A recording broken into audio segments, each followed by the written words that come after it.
नहीं, मैं तो आपने मेरे सैकड़ों इंटरव्यू देखे होंगे, जब भी जाट नॉन जाट की बात आती है मेरा एक ही जवाब होता है कि हरियाणा में जाट बोलते किसको आप? आपकी जो वेरी डेफिनेशन, आप उसको एक कास्ट तक सीमित मत कीजिए। हरियाणा में चूंकि डोमिनेंट कास्ट एक मेजर पार्ट में, आप you can say 2/3 of the Haryana बिल्कुल is dominated by a particular community that is Jat. I come from such area, I come from Kiloi village in Rohtak. तो हमारे यहाँ तो 80% है, और मुझे तो कोई, मेरे जितने भाई दोनों फौज में कर्नल है, मुझे सारे जब दिल्ली एडिटर पढ़ के गया, बोला ये हरियाणा का जाट एडिटर बनेगा। हरियाणा से बाहर सारे जाट ही हैं। हम सारे जाट ही हैं। और उसमें फिर आपने जो किसान, मैंने कहा जाट को आप जो कहते हो तो कहीं ना कहीं आप किसानी की बात करते हो। I try to make it clear number of times and number of times, लेकिन उनको वहीं आना है वापस। आना वहीं क्यों? तो एक नैरेटिव है, दो पक्ष होते हैं, एक अपोजिशन होती है, एक अपोजिशन होती है जी। दुर्भाग्य से हरियाणा की बात करिए, पूरे देश की बात कीजिए, केवल पोजीशन ही बची है। चंडीगढ़ संविधान से एक यूनियन टेरिटरी है, बिल्कुल आप क्यों चिपटे हुए उसको? आज अगर सारे बुद्धिमान आदमी बैठे हैं, अगर आज आप हरियाणा के किसी जिले में, मैं किसी जिले का नाम नहीं ले रहा, बिल्कुल आज वहां राजधानी बनाने की सोचो, या आप 40 साल पहले बनाने की सोचते, mid of central of Haryana, किसी भी पार्टी, क्या होता है? विकास की एक ऐसी बयार आती है कि आपको बेरोजगारी वाला धंधा तो कोई बात ही नहीं। एक तरफ दिल्ली होता, एक तरफ आपके चंडीगढ़ होता, और बीच में आपकी राजधानी होती। छोटा सा स्टेट है, आप कल्पना किसी भी डिस्ट्रिक्ट को बनाते तो लास्ट के आसपास लगते सारे डिस्ट्रिक्ट। मैं एक उदाहरण देता हूँ आपको। इस देश में 370 के वैलिडिटी पे कितने दिनों फैसला है? इस देश में नोटबंदी में कितने दिनों फैसला है? इस देश में पेगासस पे फैसला आ गया, इस देश में राफेल पे फैसला आ गया, ईवीएम पर आ गया, जो आया उसको लागू कर दिया, कोई पूछने वाला है? महेंद्र जी, मैं 2001 में दिल्ली गया था, तब से कांग्रेस कवर की मैंने 2022 करीब तक। जिस पार्टी की कभी 425 सीट हुआ करती राजीव जी के टाइम में, वो 44 पे आई, तो मेहनत तो बहुत लगती होगी। मेहनत में कोई कमी हो तो बताओ। और वो मेहनत हरियाणा में भी जारी है। जो बुराइयां यहाँ पर है, आपको क्या लगता है बुराई पंजाब में नहीं, वो बुराई कर्नाटक में नहीं, वही बुराइयां है, कॉमन सेट ऑफ बुराई है। उस बुराई से आप तो 425 से 44 पे आ गए थे, इस बार चलो दिल्ली के बागों छिक्का टूट गया, 100 पे भी आ गए। और जिस पार्टी का हरियाणा के अंदर इस चुनाव में, based on my experience of last 25 years में भी मोर, जिसका मुझे लगता था कि जिसका कोई नाम लेवा नहीं है यहाँ, तमाम गाँव के अंदर हमने देखा, तमाम उसमें देखा, और वो पार्टी फिर भी जीत जाती है। इंटेलेक्ट हरियाणा कॉन्क्लेव में आपका स्वागत है। हमारे साथ बेहद ही खास मेहमान हेमंत अत्री, वरिष्ठ पत्रकार मौजूद हैं। सर, बहुत बहुत स्वागत है आपका। सीधे सवालों पर, सीधे विषय पर, future politics of Haryana. Future से पहले आज जो हरियाणा की पॉलिटिक्स की स्थिति आप देखते हैं, खासतौर पर नतीजों के बाद, उस पर टिप्पणी करते हुए फ्यूचर के बारे में बात करेंगे। पॉलिटिक्स में जो एक दो बहुत ही इंपॉर्टेंट चीज़ है, वो दो पक्ष होते हैं, एक अपोजिशन होती है, एक अपोजिशन होती है जी। दुर्भाग्य से हरियाणा की बात करिए, पूरे देश की बात कीजिए, केवल पोजीशन ही बची है। तो फिर वो लोकतंत्र का जो साइकिल है, वो कहीं ना कहीं अधूरा है। और हरियाणा के मामले में एक उससे भी ज़्यादा दुर्भाग्यपूर्ण बात और है। आपने देखा 1966 से हरियाणा का गठन हुआ, आज आप 2025 में, इन 59 सालों में अगर संख्या बल की दृष्टि से देखेंगे तो इतना संख्या बल अपोजिशन के पास कभी नहीं रहा। मतलब मजबूत विपक्ष होना चाहिए इन टर्म्स ऑफ नंबर्स अगर आप बात करेंगे, 66 से लेके आज तक जो भी रूलिंग पार्टी थी उसके सामने इतना मजबूत विपक्ष इन टर्म्स ऑफ नंबर्स जो मेन अपोजिशन पार्टी है आपकी, ऑलमोस्ट 36, 37। और उसके बावजूद भी अगर आज विपक्ष की आवाज नहीं है तो इसको आप लोकतंत्र कैसे कहेंगे? और ये ना हरियाणा तक सीमित नहीं है ये बात, ये पूरे देश के स्तर पर भी देखें आप। अगर पार्लियामेंट की आप बात करें तो पिछली बार तो आप कह सकते थे कि there was no formidable opposition as such. इस बार तो ऑपोजिशन के भी 240 है। बिल्कुल है कहने को, उनके 294 है तो ऑपोजिशन के भी 240 है। बिल्कुल। तो कहाँ है ऑपोजिशन? ऐसा तो नहीं है कि हरियाणा के मुद्दे खत्म हो गए, ऐसा तो नहीं कि हरियाणा की समस्याएं खत्म हो गई, ऐसा तो नहीं कि हरियाणा के सारे यूथ को रोजगार मिल गया है, या पेयजल मिल गया है, स्वच्छ पेयजल मिल गया है, या गांव के अंदर सफाई हो गई है। आप कोई मुद्दा उठा के देखिए, युवाओं का जो आज की तारीख में पलायन की स्थिति है हरियाणा जैसे प्रोग्रेसिव स्टेट में, हरियाणा में जो आज नशे की स्थिति है, मैं तो कभी सोचता हूं तो सिहर जाता हूं। मतलब एक चीज आप अपने आप को यकीन दिलाने की कोशिश कीजिए कि हम उस स्टेट के निवासी हैं जहां 75% आबादी बीपीएल है। और ये आपकी प्रगति है, इसको आप प्रगति के सूचक बताते हैं। इतनी बड़ी बात कहने के लिए कितना शर्मनिरपेक्ष होना होता होगा। आप क्या कह के सत्ता में आए थे कि हम हरियाणा को क्या बनाएंगे, क्या बनाए, पहले से आगे ही बढ़ाना था। और आज आप कहते हैं कि आपके टाइम में 1,20,000 का पैरामीटर था, अब हमने 1,80 कर दिया इसलिए बढ़ गए। तो शर्म तो आपको और ज्यादा आनी चाहिए थी कि अगर आप नेशनल इंडेक्स में देखेंगे, सोशल डेवलपमेंट के इंडेक्स में देखेंगे, तो हरियाणा जो देश का फ्लैग बीरर था, आज वो खड़ा कहाँ है? और आप इसको एक उपलब्धि के तौर पे बता करके और चुनाव जीत जाते हैं। तो ये मैं पॉलिटिकल पार्टियों की नहीं, ये तो हम सब की फेलियर है। सबसे पहले तो मैं अपना फेलियर मानता हूँ एज ए मीडिया मैन, कि हम अपने साथियों को, हम अपने दर्शकों को, हम अपने पाठकों को अवेयरनेस का वो लेवल नहीं ला पाए कि वो सवाल पूछ सके। वो काम तो कहीं ना कहीं मीडिया का ही था। Exactly. दर्शकों को, पाठकों को वो हमें पैसे देते हैं, वो हमारे मालिक हैं। अगर वो ना हो तो हम किसको पढ़ाएंगे, किसको सुनाएंगे? तो हम अगर उनको आज उस लेवल पे नहीं ला पाए तो पोजीशन में पोजीशन होगी, सबसे पहले जिम्मेदार तो हम हैं। उनकी आंखों पर जो चश्मा था, किसने चढ़ाया? जात का। उन्होंने जात का चश्मा चढ़ाया, उन्होंने चढ़वा लिया। हम क्या कर रहे थे? हम न्यूट्रल थे। हम हेडलाइन थी ना, जाट बनाम नॉन जाट हो गई पॉलिटिक्स है, जाट वोट तय करेंगे, नॉन जाट वोट तय करेंगे, OBC, SC CM, OBC CM. मतलब ये काम मीडिया कर रहा था, क्या करना चाहिए? नहीं, मैं तो, आपने मेरे सैकड़ों इंटरव्यू देखे होंगे, जब भी जाट नॉन जाट की बात आती है मेरा एक ही जवाब होता है कि हरियाणा में जाट बोलते किसको? आपकी जो वेरी डेफिनेशन, आप उसको एक कास्ट तक सीमित मत कीजिए। हरियाणा में चूंकि डोमिनेंट कास्ट एक मेजर पार्ट में, आप you can say 2/3 of the Haryana बिल्कुल is dominated by a particular community, that is Jat. I come from such area, I come from Kiloi village in Rohtak. तो हमारे यहाँ तो 80% है। और मुझे तो कोई, मेरे जितने भाई दोनों फौज में कर्नल है, मुझे सारे जब दिल्ली एडिटर बढ़ के गया, बोला ये हरियाणा का जाट एडिटर बनेगा। हाँ, हरियाणा से बाहर सारे जाट ही हैं। हम सारे जाट ही हैं। और उसमें फिर आपने जब किसान, मैंने कहा जाट को आप जब कहते हो तो कहीं ना कहीं आप किसानी की बात करते हो। I try to make it clear number of times, लेकिन उनको वहीं आना है, वापस आना वहीं है। क्यों? वो एक नैरेटिव है। और इस सियासत को अगर हम नहीं समझा पाए, हम नहीं, पूरे देश का मीडिया फेल हुआ है इसमें। हम तो उसमें एक बहुत छोटा पार्ट है। पॉलिटिक्स क्या है, उस पॉलिटिक्स को समझना पड़ेगा। माफ कीजिएगा, मैं थोड़ा बहुत भटक भी सकता हूं क्योंकि ये विषय ऐसा है कि मतलब मेरे करीब है थोड़ा सा दिल के। बहुत जी। मतलब पूरे देश की जो परिस्थितियां हैं, जिस जिस प्रदेश के अंदर एक खास तरह के वर्ग की सरकारें बन रही है, उनकी पॉलिटिक्स क्या है? हरियाणा के अंदर आपने बिल्कुल सही कहा कि एक ही है, बस Jat versus non Jat and that's it. छुट्टी, और कुछ करने की जरूरत भी नहीं। ये एक आइसोलेशन नहीं है, ये जनरल फिनोमिना है। आप राजस्थान चलिए, आपके पड़ोस में, ठीक है, वहां ट्रेडिशनली क्या पॉलिटिक्स चलती थी? या तो गुजर या मीणा जी, और नहीं तो जाट जी। इन्होंने क्या किया था? शर्मा को ले आओ, छोड़ दीजिए। गुजरात के अंदर किन की पॉलिटिक्स होती थी? किसको बढ़ाते हैं? जहां जहां ही, मध्य प्रदेश में देख लीजिए, यादव को ले आए। छत्तीसगढ़ में आदिवासी ले आए, जो मतलब रिमोट कंट्रोल टाइप। मैं किसी इंडिविजुअल का नाम नहीं लेना चाहूंगा। और महाराष्ट्र में कमाल कर दिया। महाराष्ट्र में पूरी की पूरी सियासत जो है, मराठा बनाम नॉन मराठा, डोमिनेंट कास्ट है। वहां पर देवेंद्र फडणवीस मुख्यमंत्री है।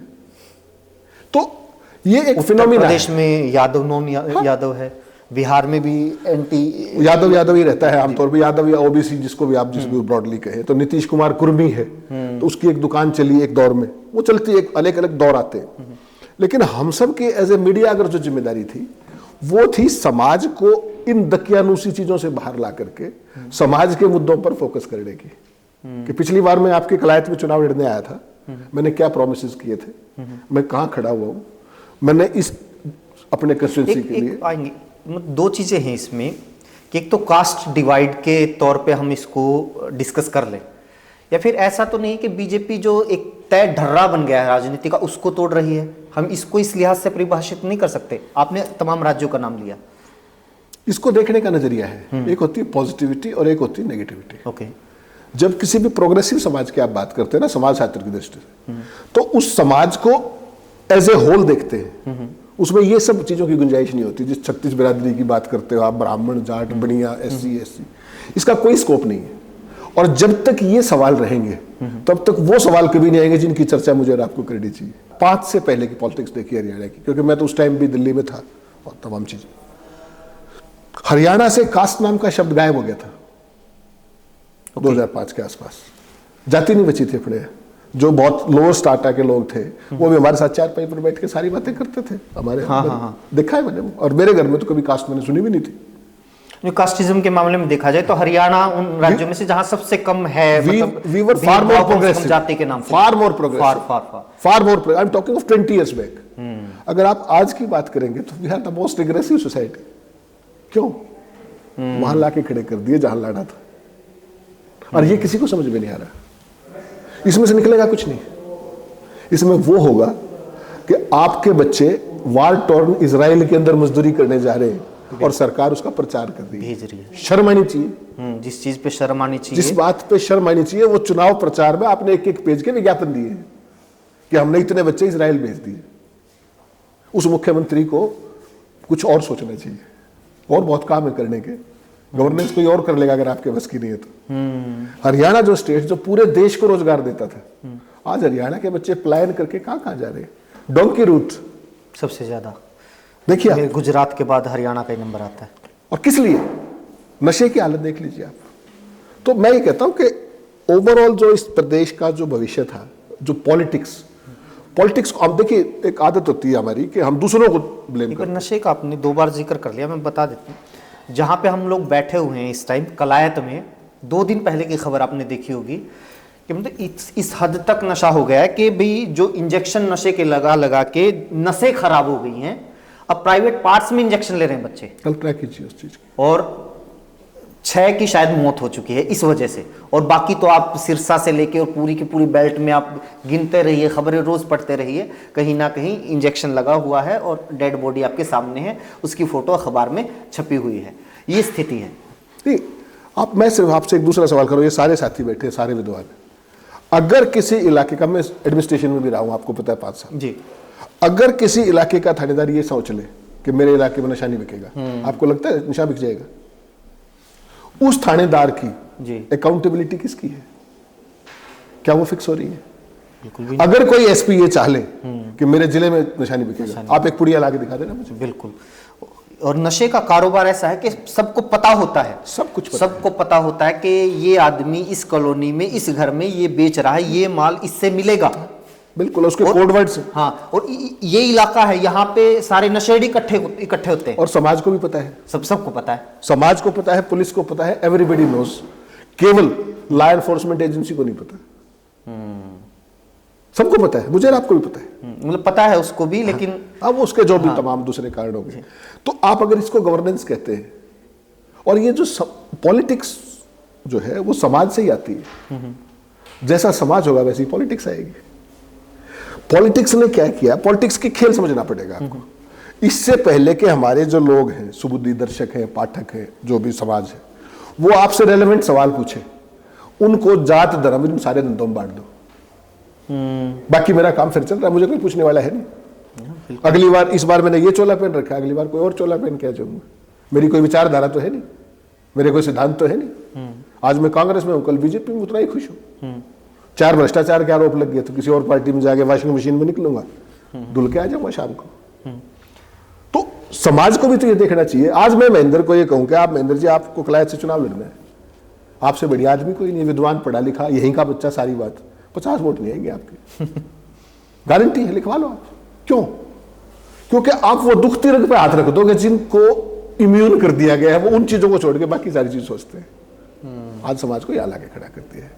तो इसके लिए पॉलिटिशियंस तो देखो, उनको तो करना ही था, ये उनका तो वेस्टेड इंटरेस्ट है। समाज को जागृत होना था, और उस जागृति में कहीं ना कहीं हमारा भी रोल होना था। समाज has also failed, we have also failed the society. और उसका लाभ अल्टीमेटली कोई लाभार्थी हुआ तो उसका लाभार्थी राजनीति होगी। वो राजनीति आज इस पार्टी की हो सकती है, वो उस पार्टी की हो सकती है। मुझे एक बात बता दी ना, आप 1966 में हरियाणा बना था, आज 2025 में आप 59 साल हो गए। हरियाणा की राजधानी है, हरियाणा का हाईकोर्ट है, हरियाणा की विधानसभा है, इसका किसी चुनाव में मुद्दा है? कोई नैरेटिव है कि चंडीगढ़ हमारी है, पंजाब नहीं, चंडीगढ़ आपका हो तो गया। आपके 40% अफसर लगते थे। 3 दिन पहले एक नोटिफिकेशन आई कि 60-40 का धंधा बंद और एग्रीमेंट कैडर के अफसर आएंगे। कोई बयान देखा किसी नेता का आपने? क्या निकालना चाह रहे थे आप चंडीगढ़ में? चंडीगढ़ संविधान से एक यूनियन टेरिटरी है, बिल्कुल। आप क्यों चिपटे हुए उसको? आज अगर सारे बुद्धिमान आदमी बैठे हैं, अगर आज आप हरियाणा के किसी जिले में, मैं किसी जिले का नाम नहीं ले रहा, बिल्कुल, आज वहां राजधानी बनाने की सोचो, या आप 40 साल पहले बनाने की सोचते, mid of central of Haryana किसी भी पार्ट में, क्या होता हुआ? विकास की एक ऐसी बयार आती, बिल्कुल, कि आपको बेरोजगारी वाला धंधा तो कोई बात ही नहीं थी। आपके एक तरफ दिल्ली होता, एक तरफ आपके चंडीगढ़ होता और बीच में आपकी राजधानी होती। छोटा सा स्टेट है। आप कल्पना कीजिए, किसी भी डिस्ट्रिक्ट को बनाते तो लास्ट के आसपास लगते सारे डिस्ट्रिक्ट। मैं एक उदाहरण देता हूं आपको। जींद डिस्ट्रिक्ट को आज आप राजधानी घोषित कर दीजिए, इस पूरे रीजन का कायाकल्प क्या होगा? There is one more Gurgaon. Exactly, एक तरफ गुड़गांव, एक तरफ ये, उधर पंचकुला और चंडीगढ़। आपको किस चीज की कमी है कमी? लोगों में जागरूकता नहीं है। मेरा बढ़िया काम चल रहा है तो करने की जरूरत क्या है? पॉलिटिशियंस को जब तक हम अपने मुद्दों पर नहीं लाएंगे। कलायत में कितने घरों में पेयजल का स्वच्छ पानी आता है, बता दीजिए मुझे। है कोई स्टडी? आपका अधिकार नहीं क्या?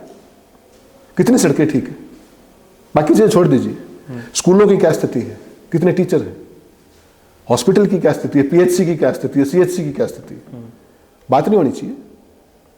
नहीं होती। अभी 2-3 दिन पहले की खबर है कि सैकड़ों स्कूल ऐसे हैं जिनमें एक भी टीचर नहीं है, और सैकड़ों स्कूल ऐसे भी जिनमें एक भी स्टूडेंट नहीं है, और वो फिर भी रिकॉर्ड में स्कूल है। 30-15 स्कूल ऐसे हैं जिसमें एक टीचर है। ये पूरा का पूरा एक ब्रेकअप आया हुआ था अखबार में कि कितने स्कूल ऐसे हैं जहाँ पे सिर्फ एक 2-2 स्टूडेंट है या एक 2-2 टीचर है। लेकिन ये कोई इशू नहीं है। नहीं, नॉन इशू है। हाँ, लेकिन ये इशू नहीं है। इसमें देखिए, लोगों की ही भूमिका रहेगी, नीचे से ही शुरुआत होगी, या फिर विपक्ष जिस तरीके से खामोश है। विपक्ष कहाँ है? मैं तो, आप फिर विपक्ष की बात कर रहे हैं, मैं तो कह रहा हूँ विपक्ष कहाँ है? मैं तो एग्जिस्टेंस पूछ रहा हूँ। तो ये जो विपक्ष की शून्यता लगा लीजिए, मौन लगा छोड़ लीजिए, दीजिए। सत्ता का है? विपक्ष तो नहीं है, सत्ता का है? सत्ता भी नहीं है। पूरे देश को, पूरे प्रदेश को एक खास तरह के ऑटो मोड में डाल दिया गया है। सब कुछ चल रहा है जैसा चलना चाहिए, जैसा चलता है और चलता आया है। उस पर ना किसी का कमांड है, ना कंट्रोल है, ना किसी की सदिच्छा है कि उसको चलाया जाए, बेहतर किया जाए। सब अपने ऑटो मोड में लगे हुए हैं। और आज तो देश यहाँ खड़ा हुआ है कि इस देश के सुप्रीम कोर्ट में कोई केस जाता है, आप मुझे बेंच बता दो, मैं फैसला बता दूंगा आपको। आप इलेक्शन कमीशन में कोई शिकायत कर दीजिए, मैं बता दूंगा आपको। पहले आप किसी हाईकोर्ट बेंच का बता दीजिए मुझे, मैं बता दूंगा। ऑटो मोड है। क्या है? महेंद्र भाई ने आज एक पिटीशन डाली, बहुत रेलेवेंट पिटीशन है, हाईकोर्ट में गई। अगर उसमें एक भी बात ऐसी है जो सत्ता पक्ष को कहीं दिक्कत करती है, बी रेस्ट एश्योर्ड 5 साल हियरिंग नहीं होगी उसकी। इस देश में 370 के वैलिडिटी पे कितने दिन में फैसला है? इस देश में नोटबंदी पे कितने दिन में फैसला है? इस देश में पेगासस पे फैसला आ गया? इस देश में राफेल पे फैसला आ गया? ईवीएम पर आ गया? जो आया उसको लागू कर दिया? कोई पूछने वाला है? आप विपक्ष की बात कर रहे हैं, मैं कह रहा हूं पक्ष भी नहीं है। और ये सबसे खराब स्थिति है। जहां पर सुधार आप कहां करेंगे? जहां आपके यहां एक सिस्टम हो, एक कोई कमी दिखी, आप उस ग्रुप के एडिटर है, मैंने आके बताया कि भाई आपके चैनल में कल ये प्रॉब्लम थी, आप भी उस चैनल का एक हिस्सा और आपको भी उस चीज से कोई परवाह नहीं है, तो फिर भगवान भरोसे झंडू होटल चलता रहेगा। एक तो ये बता दूं मैं आपको कि हम प्रजा नहीं है, कम से कम मैं प्रजा नहीं हूं जी। मैं एक वोटर तो हो सकता हूं, नागरिक है, प्रजा नहीं हूं। प्रजा नहीं। ये जो सारा गेम चल रहा है ना, ये प्रजा बनाने का है। और ये किसी को समझ में नहीं आ रहा है कि जो राजा कर देगा वो ठीक है। और राजा मैंने ऐसा मान लिया कि जो हिलने को तैयार नहीं है, उसकी एक अपनी एक संकुचित दायरा है, उससे बाहर उसने दुनिया नहीं देखी। उसने इस देश को 81 करोड़ लोगों को 5 किलो अनाज पे सीमित कर दिया है, एंड दे आर हैप्पी। आप कर लीजिए, क्या करेंगे? आज समाज के अंदर जो चीजें थी, जब आप विपक्ष में होते हैं तब आप जिन चीजों की बात करते हैं, सत्ता पक्ष में आते हैं उनको छोड़ के सारी बात करते हैं। तो इस वापस वहां लाने के लिए जिम्मेदारी किसकी है? लोगों की। लोग क्या करते हैं? इस जिस जगह हम बैठे हैं यहाँ पर 500 आदमी है, एक के बच्चे को नौकरी लगा दो, उसने 499 में से कोई लेना देना नहीं, तो समाज कहां चला गया? तो ये जो बंटवारा किया है वेस्टेड इंटरेस्ट के साथ साथ, जो आपका सबसे कमिटेड वर्कर होगा उसका काम कभी नहीं होगा, जो सबसे अपॉर्चुनिस्ट होगा उसका सबसे पहले होगा, कोई भी पार्टी हो। अगर वो पूरा समाज उन कॉमन मुद्दों को, जो कॉमन ग्राउंड के मुद्दे हैं कि इस गांव के अंदर हेल्थ की फैसिलिटी होनी चाहिए, क्यों नहीं है वो? इस देश में बहुत सारी बकवास आप रोज सुनते हैं, ये जो जितने भी डॉगी मीडिया और ये रवांडा चैनल्स जो भी आते हैं, इस देश में 2% टैक्स देते हैं, इनकम टैक्स फलाना। महेंद्र भाई आपको बताओ, इस देश में भीख का कटोरा खरीदते हो ना, उस पर भी टैक्स है। बिल्कुल। तो क्या बात कर, कफन तक पे, कफन पे टैक्स है, ठीक, पॉपकॉर्न पे 3 तरह की टैक्स है। तो किस, वो टैक्स कहां जा रहा है? वो टैक्स जा रहा है 25 लाख करोड़ उद्योगपतियों के माफ करने में। किसी किसान के 100 रुपए माफ किए हो तो नाम बता दो मुझे।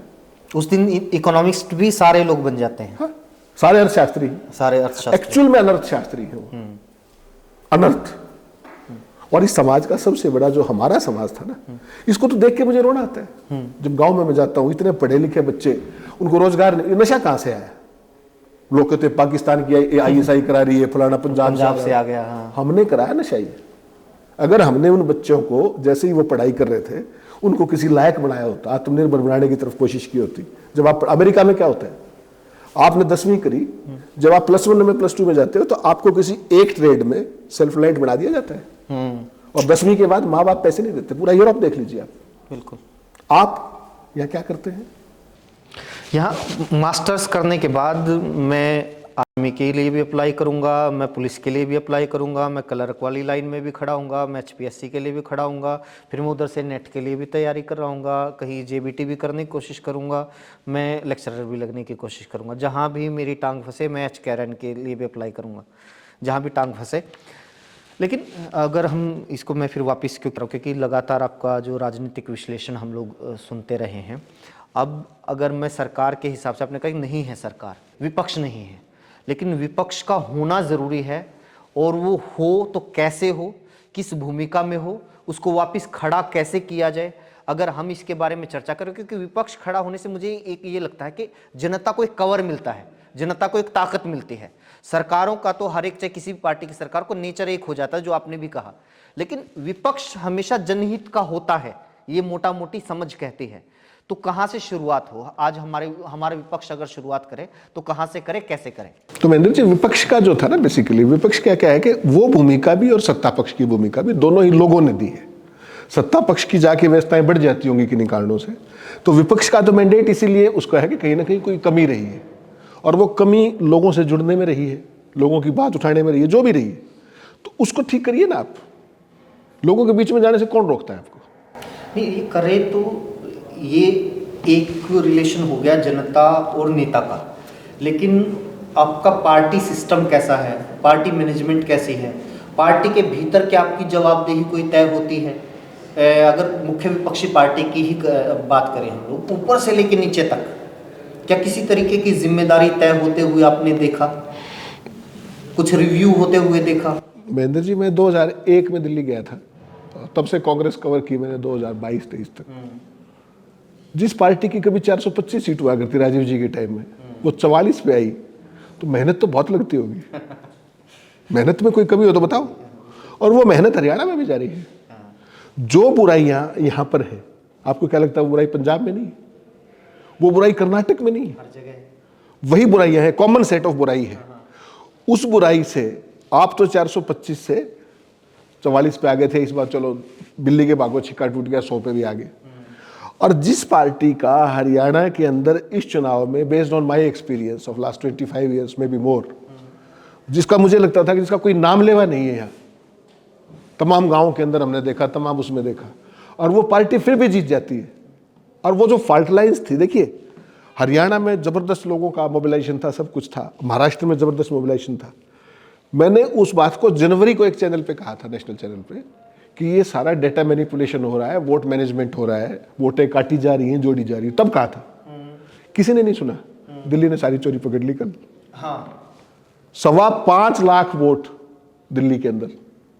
सुनिए जरा, स्तब्ध रह जाएंगे आप। खेल क्या है? आप कह रहे हो पोजीशन पोजीशन है ही नहीं, चुनाव हारेगा एक, जीतेगा एक, हारेगा।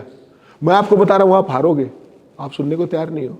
आप किस मस्त में हो कि सब हरियाणा में तो लहर चल रही है मेरी, तो लहर में बैठ गए ना। कर दिल्ली में क्या हुआ है, दिल्ली में टोटल वोट आप देखेंगे पिछले मई के चुनाव, बहुत छोटा सा डेटा में, मुझे पता है डेटा से बोर हो जाते हैं सब, 1,47,00,000 लोग वोटर थे पिछले साल। अभी मई में जो लोकसभा का चुनाव हुआ है दिल्ली में, अभी का चुनाव जो विधानसभा का होगा उसमें 1,55 ऑलरेडी वोटर हो चुके हैं।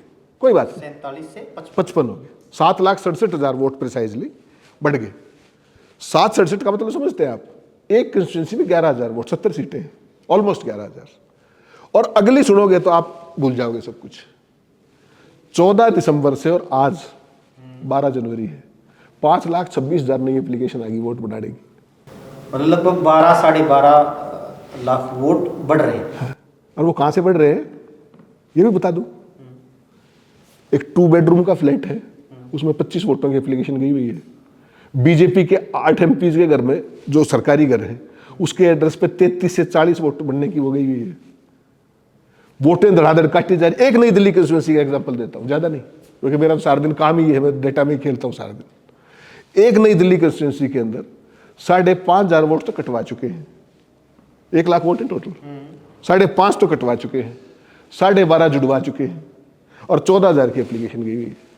चुनाव लड़ लीजिए आप। इलेक्शन ये तो हरियाणा में भी यही हुआ था। टोटल इतनी वोट आ गई, मार्जिन कितना है? 5,000 का, 7,000 का, 10,000 का एट दी बेस्ट। और वो कंस्टिट्यूंसी किसकी है? अरविंद केजरीवाल की। और वो एड्रेसेस किसके हैं? सारे बीजेपी के एमपीज के। आंध्र प्रदेश का बीजेपी का एमपी है, उसके घर में दिल्ली के 33 वोटर जोड़े जा रहे हैं उसके एड्रेस पर। उसके घर, उसका पिताजी का नहीं, सरकारी घर है, वो आपको अलर्ट हुआ है, महेंद्र सिंह एज एमपी। उसमें मेरा क्या है? धुआंधार। हरियाणा में भी यही हुआ, महाराष्ट्र में भी। महाराष्ट्र में 5 साल में 2019 का चुनाव था, लोकसभा का और विधानसभा का, उसमें 46 लाख वोट बढ़े 5 साल में। और मई से लेकर के जो अब चुनाव हुआ लोकसभा का, विद इन 4 मंथ्स, 40 लाख तो वोट 5 साल में, स्टेट में तो टोटल नहीं होते। टोटल नहीं होते। 5 साल में 46 लाख वोट बढ़े। और मई से अक्टूबर जब महाराष्ट्र में चुनाव हुआ, 70 लाख वोट बढ़ गए। 5 में 46, 5 महीने में 70। ये नया मॉडल है। जनता को भी कोई परेशानी नहीं है, जात पात धर्म, election commission, management, manipulation, data manipulation, आज जिसको चाहे उसको हरा लेते हैं। ये किसकी जागरूकता है? और इसके बीच में भी क्या हो रहा है, ये एक्चुअल में तो मुद्दा ही ये होना चाहिए। असल में तो मुद्दा ये होना चाहिए, अगर ऐसी स्थिति में इलेक्शन होगा या नहीं होगा। अब हो ये गया है कि कांग्रेस भी आम आदमी पार्टी के पीछे पड़ी हुई है, बीजेपी तो ठीक है वहां पे लड़ ही रही है, ठीक है। मतलब केजरीवाल कहाँ बैठते हैं, कहाँ उठते हैं, कहाँ रहते हैं, किस तरीके का सोफा है, किस तरीके के पर्दे कालीन है, इस मुद्दे पे पूरा इलेक्शन हो रहा है। ठीक है, सबको सूट करता है ना वो, क्योंकि कल मैं आऊंगा तो मुझे भी तो कालीन लगवाने। राहुल गांधी को मतलब विपक्ष का बहुत बड़े नेता के तौर पर, भविष्य के तौर पर बहुत अच्छे हैं, जुझारू हैं, ये हैं, विरोधी हैं, तो वो भी चुप्पी साधे है ही नहीं असल में। अकेला चना बाढ़ नहीं फोड़ सकता माय डियर। वो आदमी पद यात्रा कर सकता था, वो इस देश को एक नैरेटिव दे सकता था, वो इस देश को इश्यूज दे सकता था, महिलाओं के, बहनों के, बेटियों के, यूथ के, जो यहाँ का डिस्ट्रेस है, फार्मर्स डिस्ट्रेस है, तमाम तरह की चीजें। उसका कोई भी पार्टी का नेता, फॉरगेट अबाउट हरियाणा और सम स्टेट, जो कुछ राहुल गांधी कहता है उसकी पार्टी में कोई और कहता है क्या वो बात? लेकिन नहीं कहता, और फिर भी अगर वो पदों पे हैं, फिर भी वो एआईसीसी में बैठे हुए हैं, प्रदेश के अलग अलग पदों में बैठे हुए हैं, वो सारे राज्यसभा का इंतजार कर रहे हैं। हाँ, वो किसी भी तरीके का इंतजार कर रहे वो हैं, तो राज्यसभा। ये भी तय राहुल गांधी करते हैं ना। पार्टी ऑटो मोड में चली गई, जैसे देश ऑटो मोड में है ना, ऐसे ही कांग्रेस पार्टी भी ऑटो मोड में है, हो रहा है। संगठन आपका है तो आपको जिम्मेदारी लेनी पड़ेगी ना, अगर उनको क्या ये बात समझ में नहीं आती। सवारी अपने सामान की खुद जिम्मेदार है। कर्नाटक में आ गई तो बहुत अच्छा हो गया, हरियाणा में नहीं आई तो कोई बात नहीं। कहाँ है वो रिपोर्ट जो आनी थी अभी तक? उस दिन कमेटी बन गई थी। आपको नहीं पता था कि यहाँ पर डेटा मैनिपुलेशन होगा, आपको बता दिया गया था। उसके बावजूद भी क्या किया आपने? केजरीवाल ने सारा पकड़ लिया। अगर इस देश में वास्तव में डेमोक्रेसी होती, सुप्रीम कोर्ट सुओ मोटो लेके दिल्ली का इलेक्शन कल बंद करे, सारे पकड़े जाएंगे। ये 33 वोटर कौन है एमपी के घर में? 2 BHK फ्लैट में 40-40 वोट की एप्लीकेशन किसने दी? मैंने लिखा, महेंद्र सिंह इस घर में नहीं रहते। महेंद्र सिंह रहते हैं। ये जो पन्ना प्रमुख का कंसेप्ट, आपने कभी सोचा है क्या? ये पता है आपको? वोटर रोल है, एक पेज पे 60 नाम है, ठीक, एक पन्ना प्रमुख है, उसका काम केवल इन 60 लोगों को संभालना है। उसी मोहल्ले में रहता है, उसी गली में रहता है, उसको ये पता है इनमें से कौन कौन किस किस का वोटर है, ठीक। वो हाईकमान को बता देता है कि इसमें से 12 आदमी 14 आदमी जो 60 है, इनमें से ये तुम्हें वोट नहीं देंगे। मैं लिखता हूं कि ये महेंद्र, ये फलाना, ये बिकड़ा, सारे के सारे इनके नाम काट दीजिए। ठीक, एक एप्लीकेशन जाती है, आपको पता भी लगता आपके नाम कट गए, 15 तो कट गए और 20 नए जुड़ जाएंगे। ये पन्ना प्रमुख इस देश के अर्जित लोकतंत्र के हत्यारे हैं, किसी का ध्यान नहीं है। केजरीवाल को पता था हरियाणा में क्या हुआ है, उसको महाराष्ट्र में ही पता था, वो इन्हीं के स्कूल ऑफ थॉट से आया है, उनको इनकी सारी गिमिक्स पता है, मैनिपुलेशंस पता है, उसने पकड़ लिए। सारी की सारी लिस्टें आ गई, कंप्लीट लिस्टें आ गई कि इसी हल्के में ये वोट कटे हैं, इसी हल्के में ये जुड़े हैं, जिसने कटवाए। मैंने लिखा महेंद्र साहब के नाम काट दिया जाए, इनका काट दिया जाए, सिर्फ हेमंत अत्री लिखा हुआ है, नीचे मेरा एड्रेस नहीं है, पकड़ लो किसको, कटवा दिया नाम आपके, जाओ।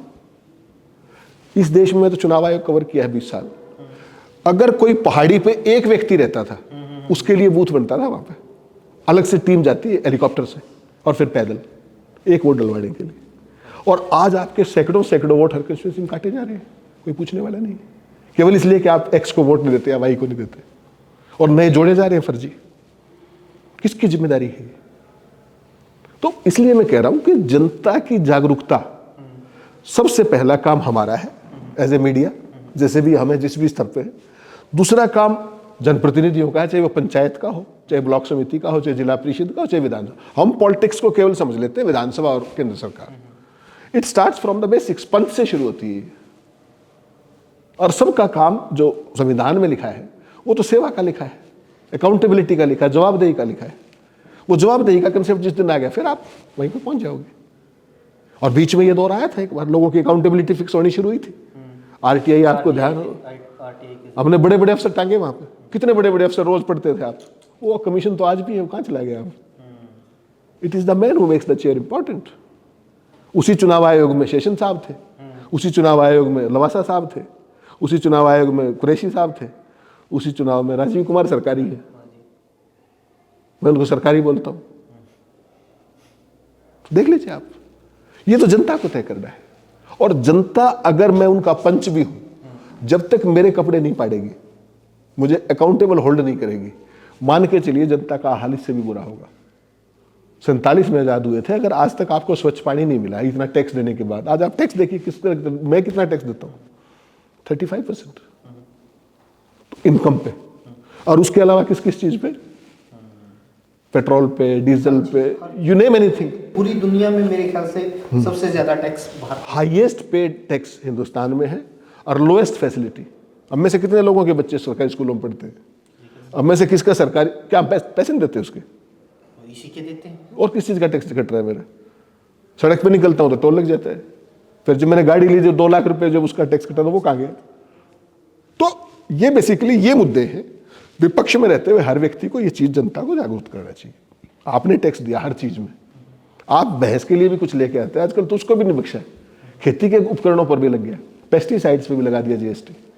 तो उसके बाद तो आपको फैसिलिटी मिलनी चाहिए कि तब भी नहीं मिलेंगी, और वो पैसा जा कहां रहा है? केवल यही सवाल पूछना शुरू कर लीजिए आपके, मेरे गांव की मूल फैसिलिटी कहां है?